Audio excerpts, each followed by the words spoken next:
Muy bien, vámonos con la segunda fila. Bueno. Quedamos. Vamos. Una y nos vamos a la segunda. Muchas gracias. Ya fue ayer la tercera. Señor presidente, muy buenos días. Se alcanza, sí. Daniel Marmolejo, de 4A República y Sin Línea MX. Señorita Vilchis, muy buenos días. La noche del 26 y la madrugada del 27 de septiembre del 2014, en Iguala, Guerrero, se quebró la civilización. El estupor llegó a todas partes en el mundo. Las capitales más importantes sacudidas por el evento hicieron que multitudes salieran a las calles y también en pequeñas comunidades, señor presidente, en una acción global por Ayotzinapa, así se le denominó. A un mes de los acontecimientos, el 26 de octubre del 2014, aquí afuera, en la plancha del Zócalo, usted expresó lo siguiente: no aceptemos el regreso a la normalidad hasta que aparezcan con vida los jóvenes de Guerrero. No nos acostumbremos a la desdicha, al horror. En su primer discurso como presidente en la Cámara de Diputados, fue interrumpido por la fracción parlamentaria del PAN, que corrió 1 a 1 hasta la cifra de 43, y también gritaron justicia. Usted dejó que esto continuara y aseveró que se conformaría una comisión por la verdad para dar justicia al caso Ayotzinapa. Lo cierto, señor presidente, es que Guerrero ha vivido un encadenamiento histórico de injusticias. Hoy no debería yo de estar aquí, sino Genaro Vázquez y Lucio Cabañas hablando por sus muchachos. Pero los muertos no pueden hablar por los muertos. El estado de Guerrero ha tenido luchadores sociales, ha tenido defensores del territorio como Nestora Salgado, quien mientras hacía labores comunitarias, autoridades mantenían vínculos con el crimen organizado. En tanto, el fiscal del estado, Iñaki Blanco, estaba en una campaña para encarcelar a Nestora, quien estuvo cerca de más de 2 años en prisión, pero ante la falta de pruebas necesarias y suficientes, salió de prisión y hoy es senadora de la República. Días después de la noche de Iguala, la Procuraduría General de la República de Murillo Karam atrajo el caso.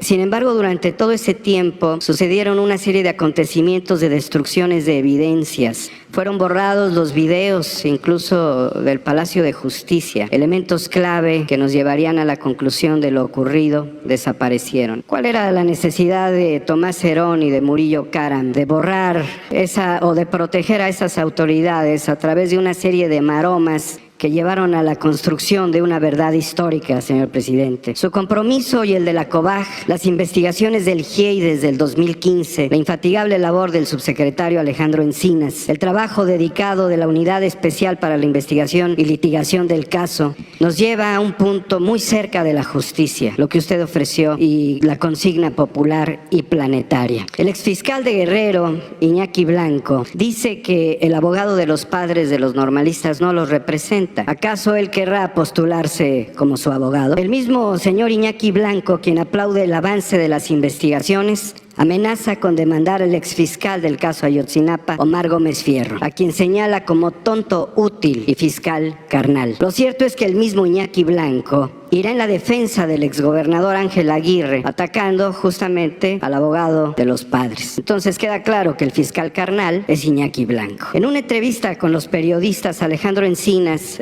hablando con Álvaro Delgado y Alejandro Páez Varela, señaló que defensores de delincuentes amagan con denunciarlos. No sería absurdo pensar, dadas las circunstancias, que esbirros vinieran aquí con una carta leída en defensa del exfiscal. Y lo cierto es de que, en alusión a lo que señala Alejandro Encinas, el mismo exfiscal defiende delincuentes en Tula, Hidalgo. En su discurso del 26 de octubre, aquí atrás en la plancha del Zócalo, señor presidente, mientras Peña Nieto desgobernaba y la gente clamaba porque dejara el poder, que renunciara, usted señaló lo siguiente: tiene que haber un antes y un después. Y enfatizó, un antes y un después. Qué absurdo país sería este si se permitiera que la Fiscalía General de la República reviente el caso desde adentro. Qué tontería sería que en la búsqueda de la justicia Alejandro Encinas o el abogado terminaran frente a tribunales o incluso en prisión. Aquí ya supimos lo que fue el intento de llevarlo a usted y condenarlo, consignarlo, señor presidente.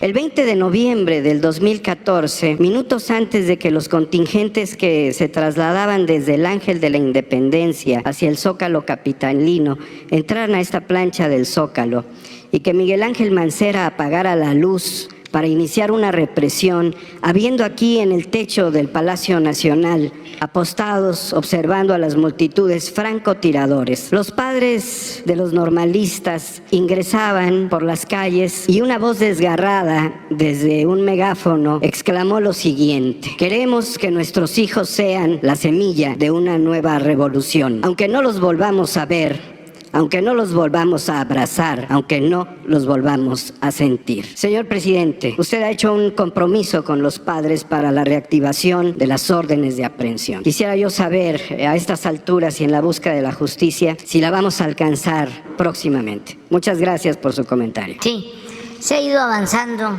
bastante en el esclarecimiento de estos lamentables hechos y ahora pues hay una polémica porque se dio un paso, yo sostengo que positivo, hacia la búsqueda de la auténtica verdad, aunque parezca redundancia, porque hubo lo que se llamó la verdad histórica, que fue toda una simulación, un montaje, la fabricación de hechos para proteger a responsables de lo sucedido en Iguala. Entonces, ahora se avanzó y no lo esperaban los que estaban apostando a la impunidad. La verdad, fueron sorprendidos porque se estaba simulando y no se actuaba y estaban buscando que pasara el tiempo, como muchas otras cosas. Ya hay quienes están pateando el bote, ya contando cuántos días me faltan, horas, minutos, segundos. Falta muchísimo, pobres de ellos, porque no es cierto de que no trabajo. Estoy más aplicado que nunca. Siempre he trabajado mucho para la transformación y ahora más, porque imagínense, me faltan menos de 23 meses y ya cierro mi ciclo. Entonces estoy con todo, con todo. Sin embargo, hay quienes ya quisieran que esto se terminara. Les molesta mucho y además están pensando de que van a regresar por sus fueros. Se equivocan, que no se hagan tantas ilusiones. Ya esto cambió y sobre todo ya cambió la mentalidad del pueblo. Aunque el próximo presidente, la presidenta sean más moderados, ya todo tiene un límite. Ya no van a poder saquear al país como antes, por ejemplo. Entonces se hacen las ilusiones. Ahí está Claudio X González pensando que va a ser igual que cuando su papá era asesor de Salinas, o cuando hicieron los negocios quedándose con las plantas de generación de energía eléctrica después de la privatización que se inició con Salinas, de la industria eléctrica nacional. O que va a ser lo mismo de cuando él y su papá participaron en el fraude electoral del 2006 y que los de las cámaras del Consejo Coordinador Empresarial, todos participaron porque vieron peligro para México, porque para ellos, y eso es lo que no les gusta, a ellos y a sus achichincles y voceros y fieles seguidores, todos los intereses cuentan para ellos, menos el interés del pueblo. Esa es la diferencia de fondo. Entonces, regresando a tu planteamiento, pensaban de que no íbamos a hacer nada y se sentían hasta seguros los que habían participado, ya sea en el primer momento, la primera etapa, que fue la de la desaparición de los jóvenes, y los que habían participado en la segunda etapa, que fue la del encubrimiento de lo sucedido. Realmente había como un pacto de silencio y poco a poco se fue avanzando, se fue avanzando, se fue avanzando. Y cuando no lo esperaban, llegó un informe a mi escritorio de Alejandro Encinas y lo leí le dije ya, vamos a actuar. Y como ya teníamos el acuerdo público, aún con la autonomía, con la independencia de poderes, de que se había cometido una gran injusticia, que era un crimen de Estado y que teníamos que actuar de manera conjunta y cooperar, la Fiscalía y el Poder Judicial, pedí una reunión con el fiscal, con el presidente de la Corte, y se entregaron los informes. Y entonces ellos, de manera especial el fiscal, tomó el informe y casi de manera directa cuidó que se judicializaran los casos que venían en el informe. Y todo el aparato que estaba, y muchos infiltrados, no se dieron cuenta, o cuando se dieron cuenta ya era demasiado tarde, de que se habían solicitado las órdenes de aprehensión de las personas que aparecían en el informe. Entonces, cuando se enteran, aun cuando ellos llevaban los casos, se negaron a firmar, hubo una rebelión. Eso fue lo que sucedió. Y sin embargo, se fue hacia adelante y en la desesperación, esa es mi hipótesis, quisieron dinamitar el proceso ampliando la lista de los presuntos responsables, pensando que de esa manera, si en vez de que eran 5 o 6 militares, le agregaban 20 más, yo ya iba a decir, no, párenle. Y si estaban 15 o 20 funcionarios acusados y le agregaban 10, lo mismo. Entonces dijimos, no. Vamos a pegarnos al informe, a lo que está en el informe, sin que signifique que los que están incluyendo sean inocentes. La investigación continúa, pero vamos primero a esto, porque lo que querían era que, por ejemplo, para hablar con claridad, no se detuviera al procurador Murillo Karam. Entonces, ahora, el segundo paso de estos infiltrados o sorprendidos o considerados no tomados en cuenta o estrictos defensores del debido proceso, porque hubo alguien que me dijo, es que si se hubiese esperado un mes hubiese sido impecable. Sí, nos esperamos un mes, no detenemos a nadie, como muchos, porque ellos mismos se iban a encargar de informarles. Entonces, ahora las pruebas no son sólidas, son fotografías de pantalla, se inventó. Ya lo dije y Alejandro Encina tiene todos los datos complementarios. Por cada caso hay 10 pruebas. Y es tan delicado el asunto, no les gustó que se actuara de esa manera, que hasta el New York Times nos volvimos famosos. Ya ni hablemos del Reforma y otros. Y conductores de radio en defensa de los presuntos responsables de hechos horrorosos, lamentables, injustos, tristes. No quieren, nada más que nosotros pues somos muy perseverantes. Y todo nuestro apoyo a Alejandro Encinas, ya lo he expresado, él lo sabe y no es tampoco nada nuevo para nosotros. Siempre hemos enfrentado mafias, pero no vamos a detenernos y la investigación está abierta. Y si hay quienes quieren ayudar, sin las posibilidades de que se les contemple como testigos protegidos, sigue abierta esa posibilidad. Quienes tengan más pruebas y no hay impunidad. Y el ejército está actuando bien, porque fue un error el no haber aclarado desde el principio y actuado desde el principio sobre la actuación de algunos elementos del ejército, con esa idea falsa de que si se toca a un elemento del ejército se afecta a la institución. No, se mancha la institución si se protege a elementos que cometen actos ilícitos. Pues imagínense cómo surgió nuestro ejército, pues para enfrentar a un militar traidor, usurpador, que ordenó el asesinato del presidente Madero, Huerta, general, que fue ascendiendo, porque en el gobierno de Porfirio Díaz los ascendían por ser represores, sobre todo de los pueblos originarios, de los yaquis, de los mayos. Ahí estuvo Huerta, estuvo en Guerrero, estuvo allá en Yucatán. Le tocó a él la represión de uno de los pueblos que ahora son de los más cercanos a la zona turística, en Quintana Roo, ahí por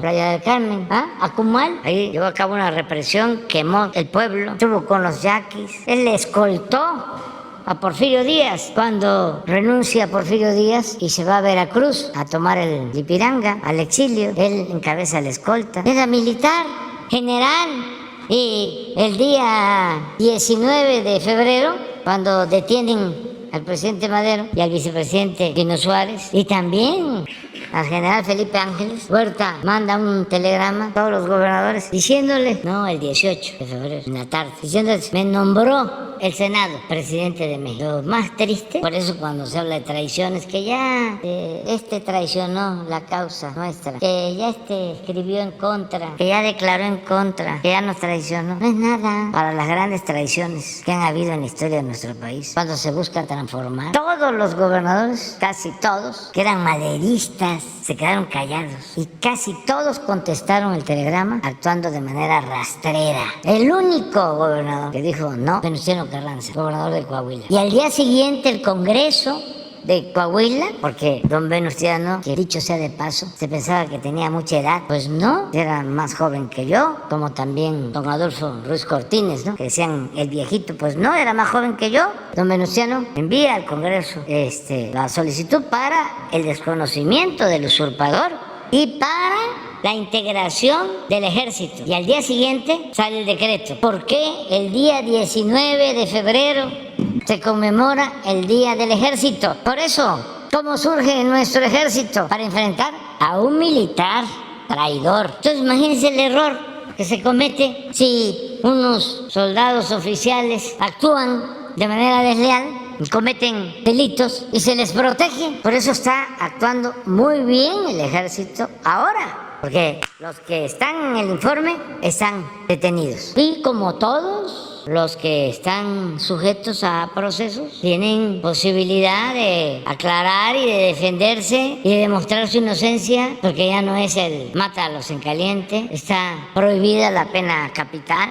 no hay pena de muerte, no hay fusilamiento. Tenemos que apegarnos y defender el Estado de Derecho, auténtico Estado de Derecho, no como era antes, Estado de chueco. Entonces continúa la investigación y tenemos ese compromiso por los familiares de los jóvenes de Ayotzinapa, sí, y vamos a seguir adelante. Y el nuevo fiscal tiene todo nuestro apoyo, lo conocemos, es una gente íntegra, recta, que eso es lo más importante. Y eso es también lo que se había afectado mucho, la pérdida de valores culturales, morales, espirituales. Es que el llamado neoliberalismo, que es neoporfirismo, acabó con todo. No es como escribió don Daniel de manera magistral, don Daniel Cosío Villegas, la crisis de México desde los años 40 del siglo pasado. No, ni imaginaba don Daniel hasta dónde iba a llegar la descomposición de nuestro país. No es crisis, fue la decadencia, un proceso de degradación progresivo que afectó todos los ámbitos, todos los terrenos de la vida pública, lo económico, lo social,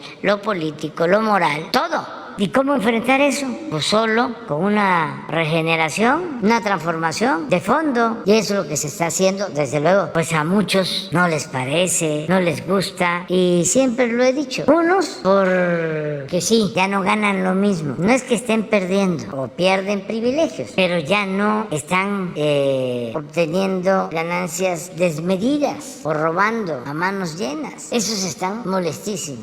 Imagínense los que no pagaban impuestos. ¿Cómo están? Hubo uno que famosísimo, que ya no le quedó más que pagar, más de 10,000 millones en una sola operación, más de 10,000 millones, y le buscó por todos lados, tienes que pagar, y pagó. Dice, y lo que más me molesta, es que hasta lo va a decir en la mañanera, no lo he dicho, ¿de quién era? ¿De quién es? Pero eso les molesta. Y luego los que se sienten fifís, los aspiracionistas, porque esos no les da, ¿no? O sea, no tienen dinero, ¿no? Suficiente, pero se las dan de superiores, actúan como nuevos ricos, buscan, pues, imitar. No le hace que se trate de imitar a ladrones, es encaramarse, ascender en la escala social, como sea, haya sido como haya sido.